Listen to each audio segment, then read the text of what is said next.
to another episode of the Country House podcast with Jeff Heath Taylor, Connor Lynch, and me, Ben.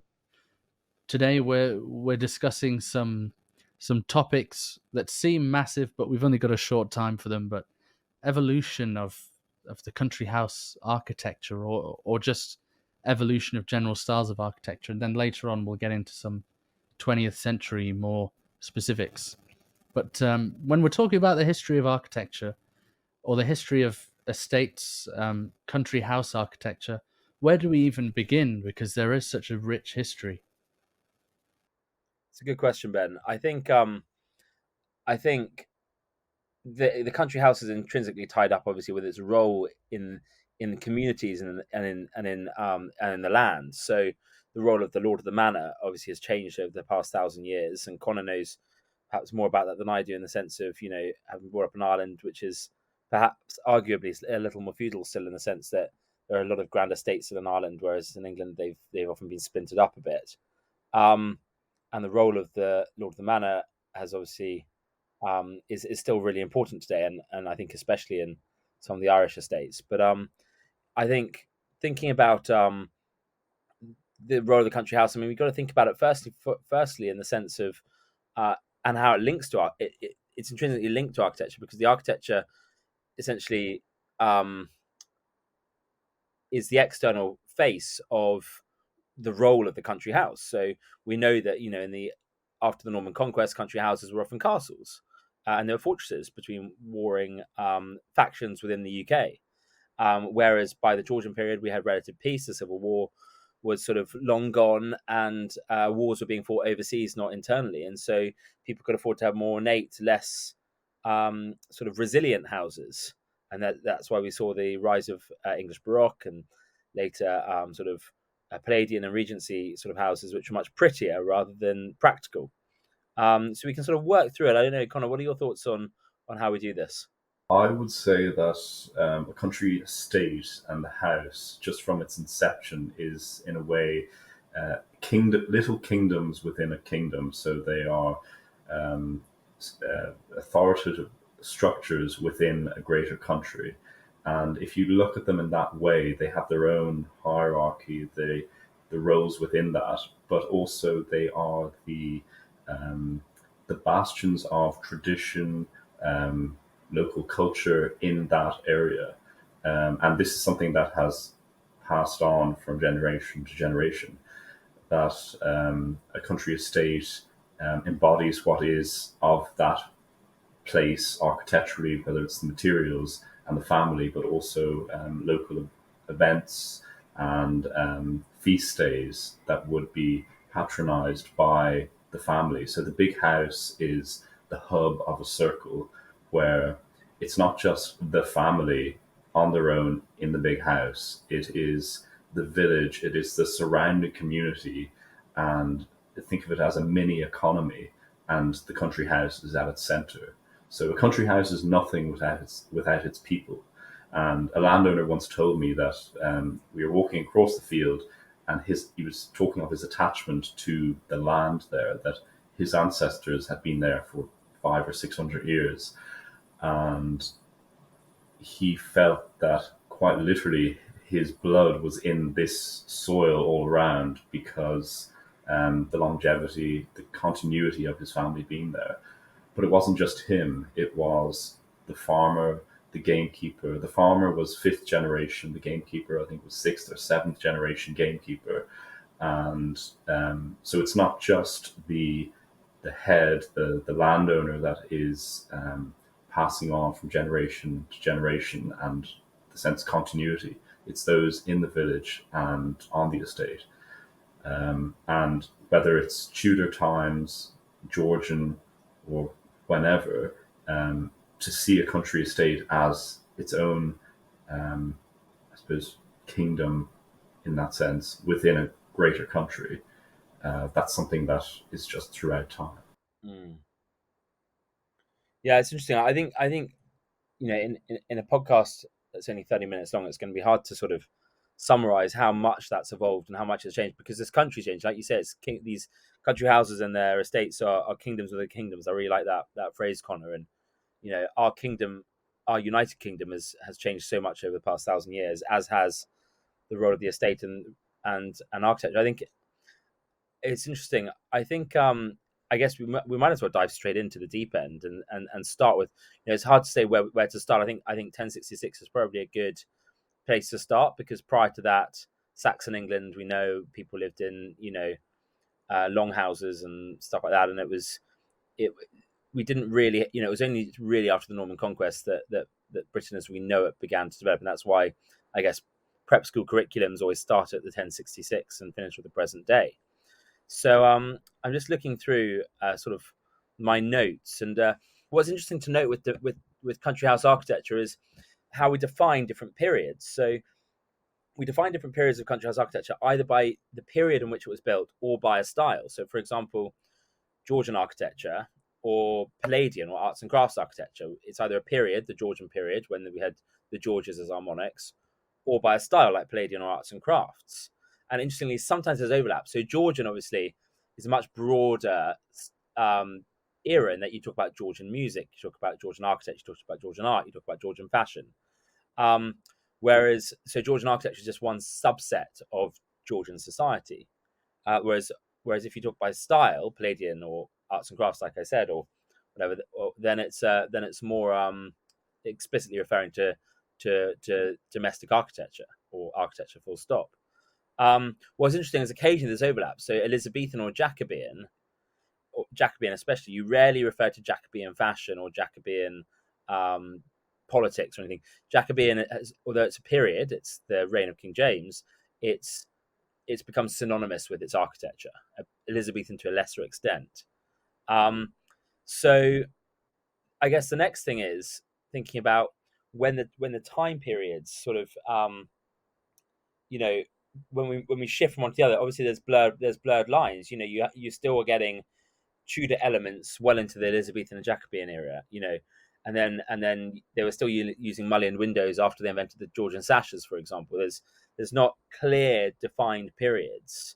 You can't sort of break it up into clear, delineated sections. But I guess, I don't know, Connor, would you say if we would start with the Norman conquest, we'd probably start with Romanesque architecture, I guess, which is sort of 1050 to 1200. Would you agree that sort of, or Ben, sort of that was the sort of Norman architecture? Romanesque architecture was sort of the early sort of country houses that we can see today.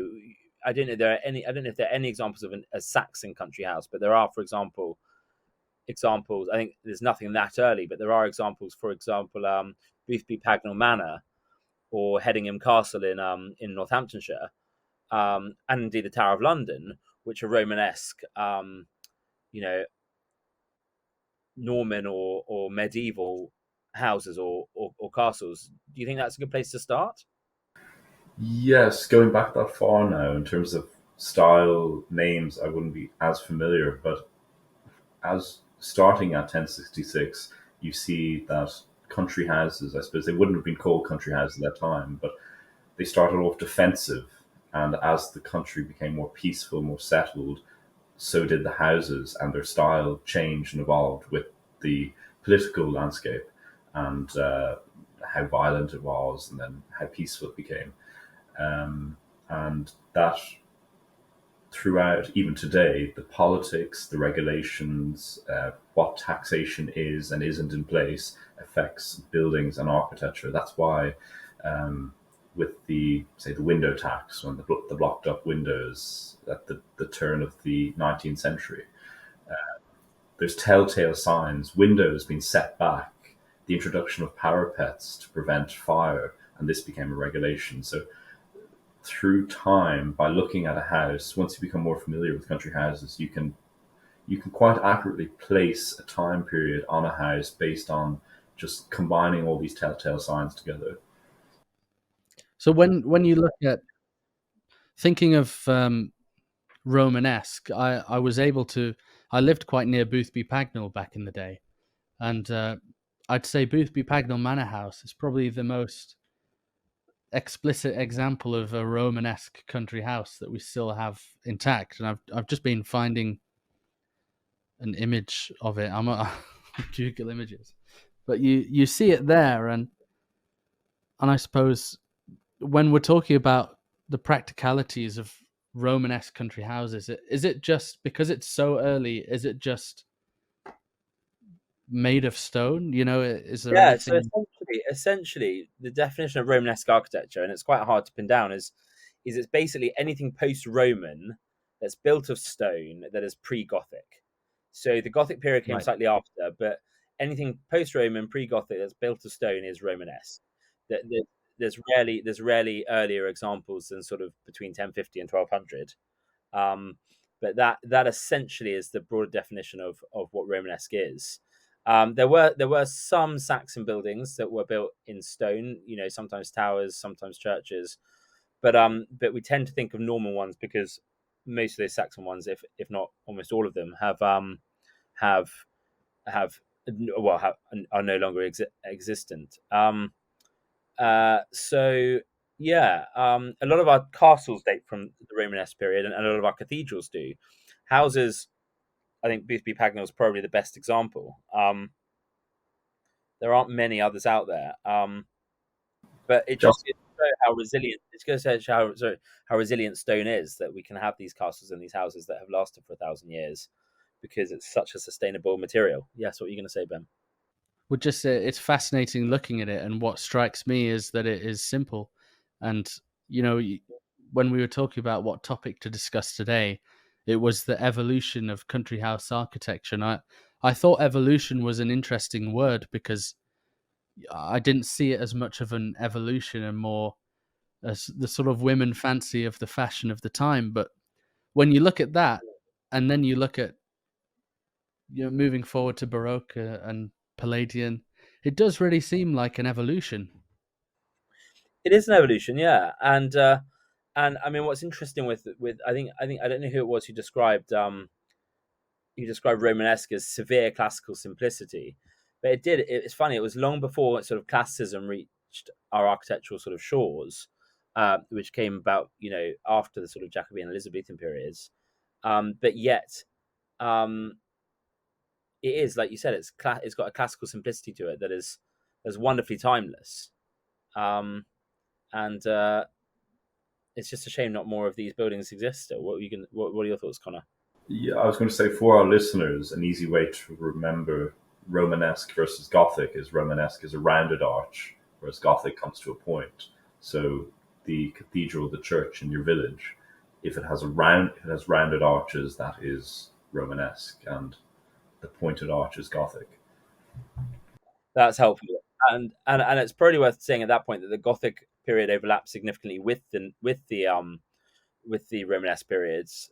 So Romanesque is seen generally as from 1250 from 1050 to 1200, but the Gothic period started in 1090 and ended around 1550. So after the Tudor period started, so there's a lot of overlap between these different periods. And you see that in our buildings, in our cathedrals, especially, where you often have a mixture of. I'm just trying to think of some examples. I can see it, but I can't remember which cathedral it is. But we have a mixture of Norman arches or Romanesque arches and pointed Gothic arches that were often built around the same time because of the periods overlapping. In fact, I think it's The cathedral like that. I think it's Sherborne Abbey, which has Norman arches, and then the second tier of arches they built above it are Gothic, and they were all, it's the extraordinary evolution which we see in our cathedrals, like in our country houses, of sort of the overlap between different periods. That's really interesting. Yeah, I was instantly reminded of Durham Cathedral then when I eagerly brought up my iPad again, which is an amazing example of those Norman arches. So what's next then after we move from this Norman Gothic period? What do we start to see in country Well, houses? that's the interesting thing. So the Gothic period was a much longer period. It was from roughly 1090 to 1550.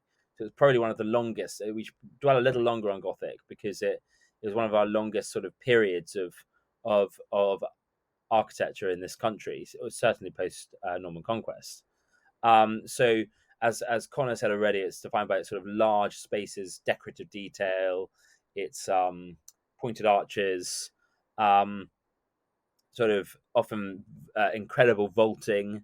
Uh, a lot of patterns, a lot of ornamentation, square patterns, zigzags, battlements that were done sort of, buttresses, flying buttresses, all these extraordinary things, and we moved later into perpendicular Gothic, which has slightly different elements to it. Rather than square chunky buttresses, you ended up with flying buttresses and so forth. And I guess some good examples of early domestic Gothic architecture are things like Cotte Manor in Somerset, which is in the perpendicular Gothic style, or Little Wenham Hall in Suffolk, which was built around 1270, which is an example of perhaps earlier Gothic domestic architecture. Worth probably getting those up on the screen at some point, but it's those are examples of and there are quite a lot of houses then which overlapped with Gothic and Tudor. So Tudor came later. Tudor period, obviously started in the late 15th century through to the end of the 16th century, actually that was Elizabethan, but mid 16th century. So there are houses like Sutton Place in Surrey, which is an extraordinary house near Guildford, which has Gothic elements to what is largely a Tudor house. So unlike a lot of Tudor houses, which you commonly associate with Tudor houses, which are sort of the wattle and daub and the timber beams, Sutton Place was built of brick and stone with timber, of course, but there were Gothic elements to a lot of the rooms and the Great Hall in Sutton Place, which just brings out again what I've said already about the overlap between different periods. So Sutton Place was finished in around 1525, and the Gothic period sort of extended through to 1550 roughly. That's obviously a huge overlap with Tudor, and Tudor itself then merges into Elizabethan and Renaissance architecture. Jeff, Yeah. In just talking about these Gothic houses and the Romanesque preceding them, that of course at this time the Great Hall with the open fireplace, the animal hides on the floors, timber tables. This was still the hub. The Great Hall was the hub of the house. At what point did the country house move away from the Great Hall and spread out to not so much drawing rooms, which came later, but rooms around the Great Hall? Because at this point, the Great Hall, and like the Romanesque house we saw prior, where they had animals beneath the Great Hall, and you could see steps rising up on the outside into the large space. There was a transition in the Elizabethan time, of course. It changed, but in a way, it still is there when you think of Highclere Castle. It still has the center of the house is a great hall with a fireplace. Well, it's interesting you say that, Connor. I've been thinking a lot about a house I visited exactly this time 2 years ago, which is one of those wonderful country houses which we should definitely do a podcast on its own. Which is it's a great Elizabethan prodigy house, but it was built around a hall house, a 14th century, early 14th century hall house, and it charts the progress of not just the country house, but of British architecture and the role of the country house. So that's Penshurst Place in Kent, which has been the home of the Sidney family for over 500 years. And Penshurst, it was originally built as a hall house in 1341. And the Great Hall is still remained an enormous part. And you can see, even now, if you go to Penshurst Place, there's sort of a mock fire built in the middle of the room with sort of candles inside it to make it look like, obviously they don't light it because they don't want to have the house full of smoke anymore. But there is that role of the Great Hall. I guess it was in the days when, England, it was, why didn't they have houses with more rooms in sort of the Romanesque and Gothic and early Tudor periods? I don't really know, except I can only think that there wasn't as much money around to heat all those rooms. I don't know, had they invented fireplaces? Or did they just have a hearth in the middle of the room? I'm not entirely sure. What do you think, Ben? Well, Connor. I'm just thinking of Great Fulford near Exeter, where the Great Hall still survives at the core of the house, and the later house was built around that. And there are some houses where the hall that that main hall still exists, and the later house was built around it. With Great Fulford, that still has the Great Hall at the heart of the house. Mm. And in later periods, the house was built around a courtyard. But as to why it was just one big room, double height, up to the rafters, with a large open fireplace, um, it does tie back to, I suppose, it's easier to fortify. It's not. It doesn't spread over a wide area. It's usually raised above the ground. So I think it had to do with fortification. And thinking back to castles before that, so prior to 1066, you had a great hall in the keep, in the castle, in the tower house, and I would imagine that it was a continuation of that tradition. Mm. Yeah, I think that's fair. It's lovely to see examples in houses of where they've kept it. I think I'm just looking at some notes, and it says that unaltered hall houses are virtually unknown because they've all, like Fulford and Penshurst Place, have been extended and modified over the centuries. But yeah, I think that's right. I mean, the hall house, as you know, which was so common in sort of pre-Tudor England, was very much yeah, like you said, it was the center of it was the center, I guess, of feudal life, because the lord of the manor would hold court like a king would hold court in his palace or in his castle. So the lord of the manor, the feudal lord of the manor, would hold court in his great hall. So it was where all the entertaining took place. It was where all the you the eating and the cook. I mean, the cooking would often take place next door in a little kitchen or whatever. But everything would happen around the fire in the great hall. And maybe you can talk a little bit more about the role of sort of the Connor, about the sort of our move away from the feudal system towards sort of what I guess what we have now. But how do we move away from the feudal system, and how did that affect the role of the country house? But before you do that, Connor, I've just found something about by the late 16th century, the Great Hall was beginning to lose its purpose. Increasing centralization of power in royal hands meant that men of good social standing were less inclined to enter the service of a lord to obtain his protection, and so the size of the inner noble household shrank. As the social gap between master and servant grew, the family retreated, usually to the first floor, to private rooms. In fact, servants were not usually allowed to use the same staircases as nobles to access the great hall of larger castles in earlier times, and servant staircases are still extant in places such as Muckle's Castle.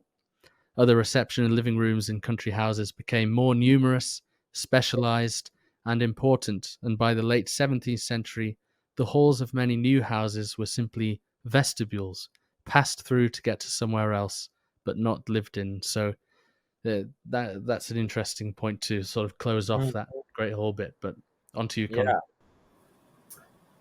Yes, the feudal system, where the lord not only had obligations to the king, the kingdom, but obligations to those who were under him in the locality. And I suppose that ethos, and that, which people will be familiar with the term noblesse oblige, the obligation to those less fortunate, and in a way like a shepherd and his flock. And it does continue to an extent, but it changes, as everything does over time.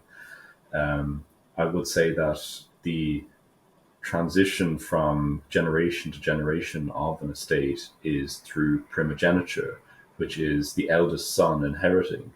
Now, that may be seen to people as completely unfair, but that is the means by which an estate can remain viable and whole and within the family from generation to generation. That was done away with on the continent, and estates, through the passage of time, became smaller and less viable and were parceled out to different members of the family. And talking to landowners today, if it's now primogeniture is just to the eldest son.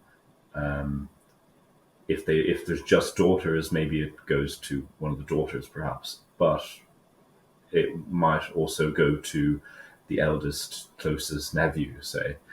And from knowing this situation in families, that because it's known at birth and at the outset, there's no sense of unfairness because it's not arising out of the blue.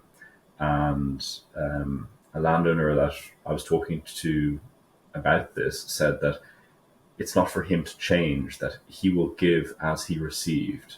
And for him to, he's benefited from primogeniture from father to son, and for him to change it now that it's come into his hands, which again ties back into the landowner being a custodian and looking after the estate and the house for his time for his family's time on the estate, so it's passed on to future generations in as good or better condition, which is what you would want not only of the local lord, but the kingdom as a whole, that the king passes on, or whoever's in charge passes on in as good as condition that they received it. Mm. So as the feudal system disintegrated and links, I guess, a lot with the role of the Hall House, which Ben's just read, as power became more centralized. So so we saw the disintegration of the feudal system, and also therefore the changing role of the country house from being the focus of communities and the focus of power locally. Power became centralized. So the house became more of a just a place for grand families to live, I guess. Is that fair? Yeah, less relevant in that governmental way, and less of a local authority. Now, it still kept that to an extent, but it was no longer the point at which the law was enacted in that area. It was more, in a way, figurehead, still very much carried on in many parts of the country today, but as we well know, the death knell to the country house was the First World War, wiped out then by the Second World War and the punitive taxation of the 20th century. But I think that's an entire episode as to the decline of the country house in the 20th century. Something that is quite remarkable, that 400 or 500 years in the making of an institution to collapse in one generation through 2 wars and punitive taxation. I guess we could, I'm thinking in the light of, there are so many proverbs about how quickly it takes to build something, and how long it takes to build something, how quickly it takes to tear it down, and arguably we're seeing that on a macro scale, in the sense of Western civilization today is tearing itself apart very quickly when it's taken thousands of years to build. Yes. And like you said, the country house embodies that perfectly. I think just on our whistle stop tour before we go to, off tangent, or on a tangent off topic, probably worth moving on to the next period. So the overlap between Tudor and Elizabethan was sort of that 50 years the 50 years of the Elizabethan period. They were also building a lot of sort of Tudor style houses in brick and timber and wattle and daub. But Elizabethan period essentially was, which is also known as the Renaissance period in England, because it's when the Renaissance reached England, is essentially Queen Elizabeth I's reign, so 1558 to 1603. And that's when we began to see more European architecture or architectural styles come in and mix with our own architectural styles. So inspired by Renaissance detail, you saw symmetry, you saw strap work, the building of these great prodigy houses. Essentially, the first stately homes of England were built during the Elizabethan or English Renaissance period. I'm thinking of the likes of Burghley House in Cambridgeshire, sort of near Stamford. Longleat, of course, in Wiltshire is a famous example, and latterly Hardwicke Hall in Derbyshire, Bess of Hardwicke's house, are great examples of prodigy houses that were the first sort of really great houses of England. We went from having manors to stately homes essentially during the Elizabethan period. they had things like long galleries. They had a lot of glass. Glass was cheaper by then and much easier to make. So Hardwick Hall, I think the joke was Hardwick Hall more glass than wall, because it had so many windows, which made it extraordinary. That's what they used to say about of Hardwick, who was the richest woman in England at the time. When she built Hardwick Hall, it was an extraordinary feat of engineering, because it was stone and glass, essentially, not dissimilar to what you might say, some of our sort of modernist or contemporary buildings today, which are stone and glass. It was a pioneering house. But you had these the great halls were still a part of the house, but more as a dining room or as a socializing hall rather than the hub of power. And more and more rooms came around it. So you started seeing houses in the Elizabethan era which were E-plan or H-plan layouts instead of courtyard design. So rather than a square with a courtyard in the middle, you started seeing houses built with wings and cloisters and then of course they started adding, I guess, what we call now a porch, protruding entrances, which in those days were known as frontispieces, which would sometimes run the full height of the building. So I guess good examples of that on a smaller scale. So there's the great prodigy houses, Burley, Longleat, and Hardwick, amongst others. Hatfield's another example in Cambridgeshire, or is it actually Hatfield's Hertfordshire, isn't it? But other examples that are slightly smaller but still substantial Elizabethan country houses are houses like Chavenage in Gloucestershire, built 1576, Breamore House 1583, and Fountains Hall, which was actually 1604, so just after the death of Queen Elizabeth, but very much in the Elizabethan style, are great examples of domestic architecture, and I guess as sort of the medium-sized country house.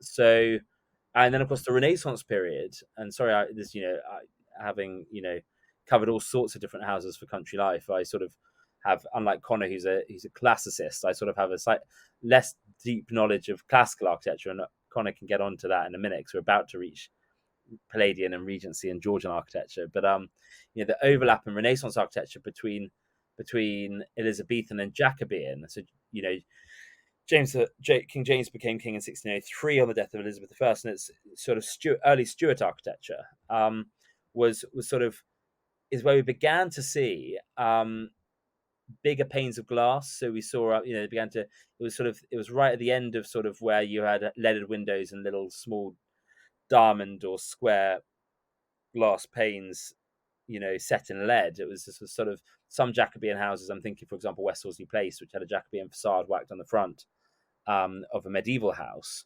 Was an early example of Georgian sashes. We associate them with Georgian, but actually, you also had in the Jacobean period. So the Jacobean period ran roughly from 1600 through to 1625, but the Stuart period and the Restoration period sort of overlapped with that. So you could say the likes of Inigo Jones and his contemporaries, who were sort of great Jacobean architects, were also Restoration period architects. So we began to see the geometry coming into to these houses. So whereas the Jacobean style, often there were Dutch gables, and that came a lot from the influence from the continent with the fleeing of Huguenots from persecuted Huguenots from Europe.